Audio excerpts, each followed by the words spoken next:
Your true spirit exists before you incarnate in a body, and it does not have a gender. From within this lifetime, waking out of the fog of forgetting, we must have a transcendent relationship with our current identity, to know ourselves beyond this body, that we may rediscover how we incarnated into this life with this name and with this.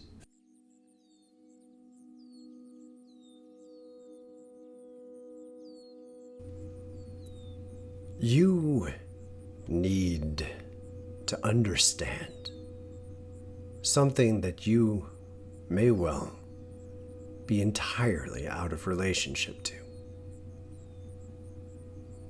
There are many ways of suffering that bear only a small, obvious connection to the manner in which you experience them. Simply put, sometimes you're in pain for reasons you don't see.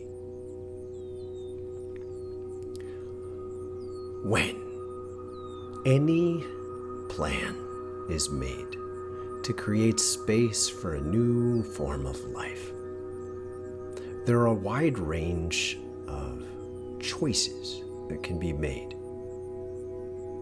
Please understand, when you are choosing to live in a setting that demands your complete attention, thus you forget yourself, you forget the universe and your relationship to the rest of consciousness.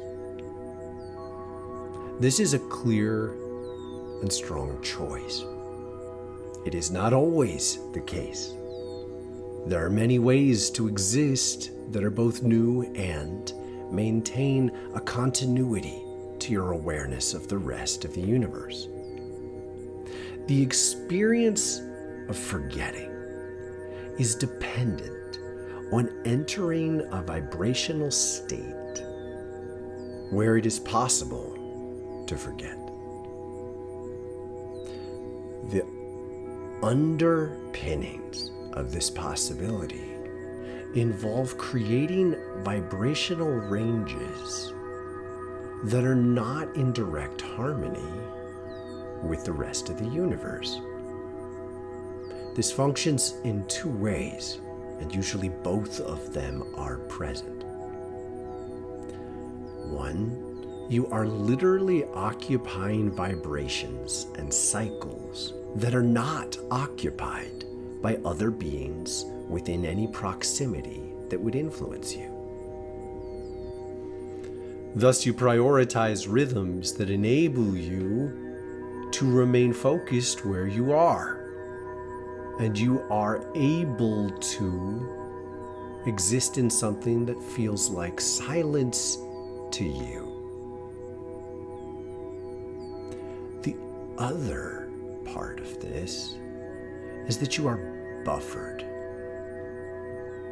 You are buffered from hearing or sensing or feeling other ranges of existence by forces that take on a different role for you than the core of their actual existence. One of the ways in which this is simply created is through gender. Gender is many things.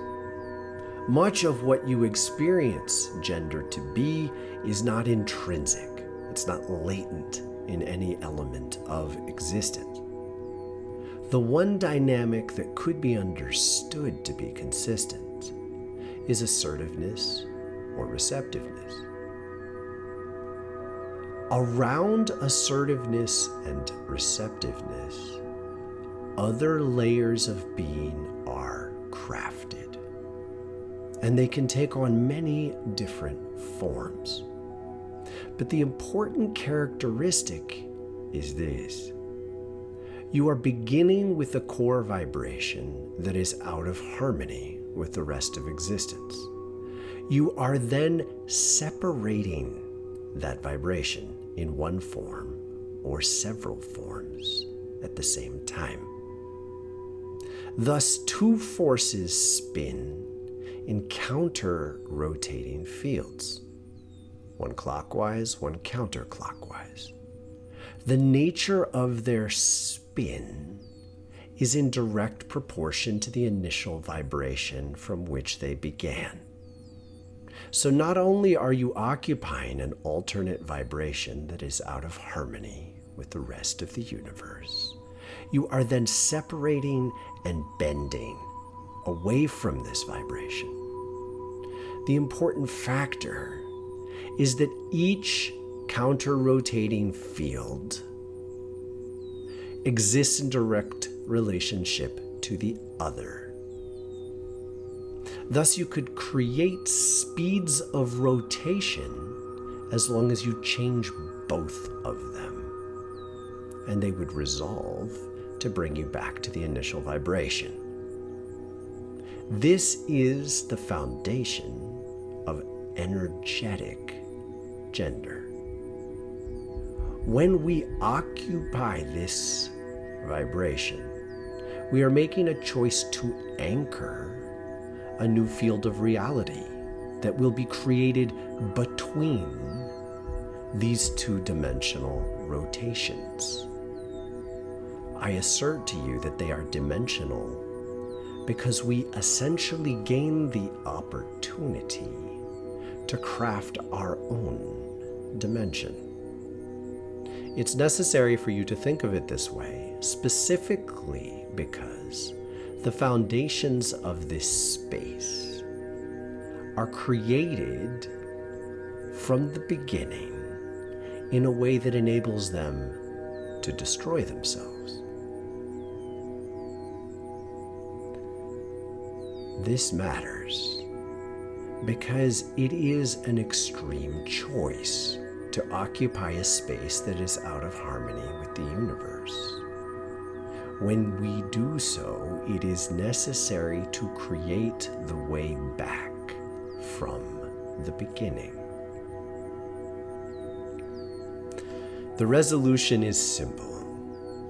You are neither masculine nor feminine. You exist as pure potential.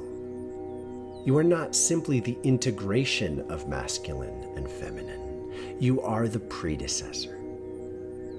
When you recognize, not just understand, when you recognize that gender is highly malleable, you can zero in on the way in which every expression of gender that is possible exists in relation to certain vibrational pacing. The pacing of the vibrational difference can continue to be exaggerated. Thus, a more masculine force exists in relation to a more feminine force. Exaggerate the parameters of the masculinity and you exaggerate the parameters that are necessary for the femininity. But the manner in which this can be expressed is almost as unlimited as the existence you are experiencing. Essentially, once you begin the experiment, you can continue to explore new possibilities. A feminine force can be put in balance by several masculine forces. The sum total of the momentum of their rotation in one direction counters the central one rotation of hers, or vice versa. The momentum of a masculine force can be countered and held in check by multiple feminine forces. The sum total of their aggregate balances his out. It is in the balance that you retain and reclaim neutrality, and in neutrality, you get a window back into the universe. The way home is not far away. It exists in the balance between the masculine and feminine nature of the field of energy you currently occupy. It is crucial that you think of this as a dimension itself, because that is the only way you will gain the perspective to recognize that you exist in an alternate reality to the greater one verse. Once a field of energy like this has been created, it exists. There can be a momentum to the presence of spirit that continues with or without your participation. Thus, once the momentum is in play, you gain the opportunity to make new choices within it that enable you to change yourself. It is absolutely possible to change your energetic vibration in a manner that would flip you from masculine to feminine and from feminine to masculine. If you were to watch this occurring, you would be able to recognize the dominance of the counter-rotating fields of energy within the body shifts from clockwise to counterclockwise, or vice versa. It is the dominance and the differentiation between these two fields that restores your recognition that you always have both fields rotating within yourself. And here is the crucial gift. A fundamental element of your experience as a male or a female is chosen. Your physical presence reinforces a choice you make before you are born. You must trust that you had an intense investment in the birth you are in. You were heard. You were fairly given the opportunity to invest your hope in exactly the spirit experience you have received. Once you are in the presence of your body, it is helpful not to resist it. Resisting your body as it is does not necessitate that you express your spiritual energy with the dominance that is traditionally contributed by your gender in physical form. Essentially, it is perfectly reasonable to shift your identity while not struggling with your body in a manner that generates great levels of suffering. Be present with how your body works. It exists as it does for a reason. It helps maintain the integrity of momentum of your personality. The physical presence, the chemical balance, the muscular power, the emotional expression, the spiritual experience are all highly variable. It is crucial to differentiate between expectations attributed to your body and the reality of your power to make changes. The earth has crafted direct ways to change the balance within yourself. You can engage in diet that shifts the balance between hormones. You can engage in forms of physical activity, intense or restful exercise. You can prioritize certain habits and patterns of thought, all of which will have a direct impact on the balance of hormones and the eventual experience that unites you with the spiritual recognition that your true identity is neither male or female.